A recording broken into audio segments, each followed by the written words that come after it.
Assalamualaikum warahmatullahi wabarakatuh. Perkenalkan, nama saya Fadilah Sakinatul Mujtahidah. NIM saya 211055413. Saya dari Ilmu Komunikasi A.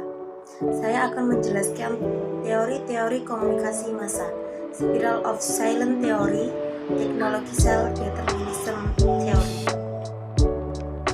Spiral of Silence yang disebut juga sebagai teori spiral keheningan, sebuah teori media yang lebih memberikan perhatian pandangan mayoritas dan menekankan pandangan minoritas. Mereka yang berada di pihak minoritas cenderung kurang tegas dalam mengemukakan pandangannya. Kelompok minoritas sering merasa perlu untuk menyembunyikan pendapat dan pandangannya yang merujuk pada kecenderungan orang untuk tetap diam ketika mereka merasa bahwa pandangan mereka bertentangan dengan pandangan mayoritas tentang suatu objek. Teori menyatakan mereka tetap diam karena beberapa alasan. Yang pertama, takut terisolasi ketika berkelompok atau publik, menyadari bahwa individu memiliki pendapat yang berbeda dari status quo, keadaan sebagaimana adanya.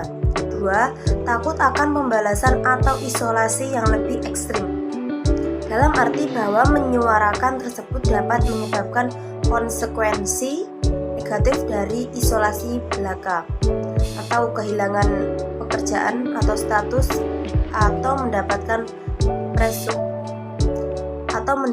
persekusi. Pengaruh media terhadap Spiral of Silence. Nancy Exin dan Paul Thurman bersepakat bahwa media dapat memberikan dorongan di belakang spiral keheningan, karena media dianggap sebagai percakapan satu sisi sebagai untuk berkomunikasi publik yang tidak langsung, di mana orang merasa tidak kuasa untuk memberikan responnya. Technological Determinism Theory. Determinisme adalah teori bahwa teknologi suatu masyarakat menentukan nilai-nilai budaya, struktur sosial, dan sejarahnya. Menurut teori tersebut, kemajuan sosial mengikuti arah yang tak terhindarkan yang didorong oleh inovasi dan teknologi.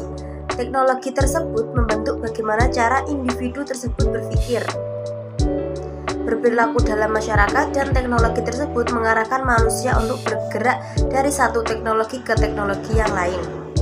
Dari masyarakat suku yang hanya mengenal huruf menuju masyarakat memakai peralatan komunikasi elektronik. Determinisme teknologi memiliki dua konsep sentral, yaitu yang pertama, bahwa perkembangan teknologi itu sendiri mengikuti jalur yang pendapat diprediksi dan dapat dilacak yang berada di luar pengaruh budaya atau politik apapun. Dan yang kedua, bahwa teknologi pada gilirannya mengatur masyarakat sedemikian rupa untuk mengembangkan dirinya lebih jauh. Ahli teori komunikasi dan pakar media Marshall McLuhan memaparkan satu contoh terkenal determinisme teknologi dalam bukunya Understanding Media. Dampak dari Technological Determinism. Penemuan dalam teknologi komunikasi menyebabkan perubahan budaya. Perubahan di dalam jenis-jenis komunikasi akhirnya membahayakan kehidupan manusia.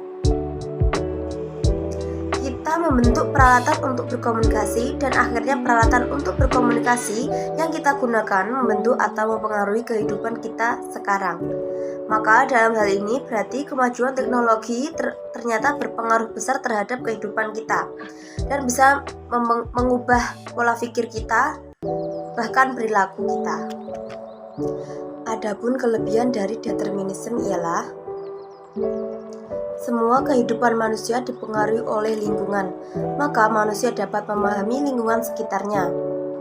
Sedangkan kelemahan paham determinisme yaitu keyakinan bahwa lingkungan dan kehidupan di dalam lingkungan itu tetap dan tidak berubah, dan hanya lingkunganlah yang berperan. Sementara itu, nilai peran budaya menurun yang bertolak belakang dan fakta bahwa lingkungan tersebut menjadi berubah.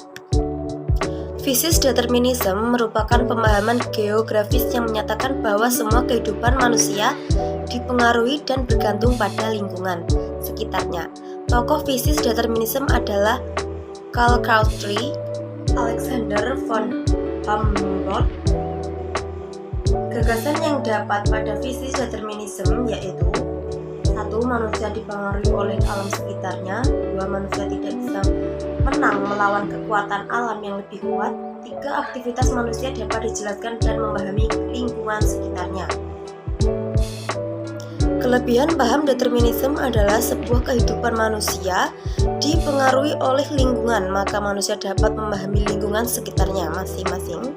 Sedangkan kelemahan paham determinisme yaitu keyakinan bahwa lingkungan dan kehidupan di dalam lingkungan itu tetap ada dan tidak berubah. Pernyataan tersebut bertolak belakang dengan fakta bahwa lingkungan terus berubah. Kemudian asumsi bahwa hanya lingkungan yang berperan, sementara itu nilai peran budaya menurun. Jika lingkungan mendik tanggapan manusia atas lingkungan, tanggapan itu harus sama untuk budaya yang berbeda di lingkungan yang sama, dan tanggapan yang sama seharusnya tidak ada di lingkungan yang berbeda. Jadi, kelebihan paham determinisme adalah semua kehidupan manusia dipengaruhi oleh lingkungan, maka manusia dapat memahami lingkungan sekitarnya. Sedangkan kelemahan paham determinisme yaitu keyakinan bahwa lingkungan dan kehidupan di dalam lingkungan itu tetap ada dan tidak berubah, dan hanya lingkungan yang berperan. Sementara itu nilai peran budaya menurun, yang bertolak belakang dengan fakta bahwa lingkungan terus berubah. Adapun kelebihan dan kekurangan dari teori spiral keheningan yaitu: kelebihan dan kekurangan. Keuntungan ketika kaum minoritas harus menyembunyikan opininya di depan kaum mayoritas adalah kaum minoritas tidak akan diisolasikan oleh kaum mayoritas. Jika individu minoritas itu diisolasikan oleh mayoritas, maka kaum minoritas akan dianggap aneh, memberontak, dan dianggap tidak mengikuti keinginan masyarakat pada umumnya. Efek jangka panjangnya, kaum minoritas akan tidak dianggap oleh masyarakat. Dan kekurangannya dari teori itu, jika seseorang mempunyai pendirian yang sangat kuat, orang tersebut tidak akan mudah mengikuti opini mayoritas yang ada di sekitarnya.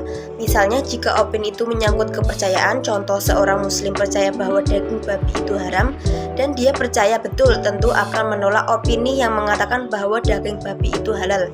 Atau ketika ia diundang untuk pesta daging babi yang sebelumnya dia tidak tahu, orang ini akan mempunyai kecenderungan menolak dengan memperlihatkan perbedaan pendapatnya. Mungkin sekian dari saya. Terima kasih. Wassalamualaikum warahmatullahi wabarakatuh.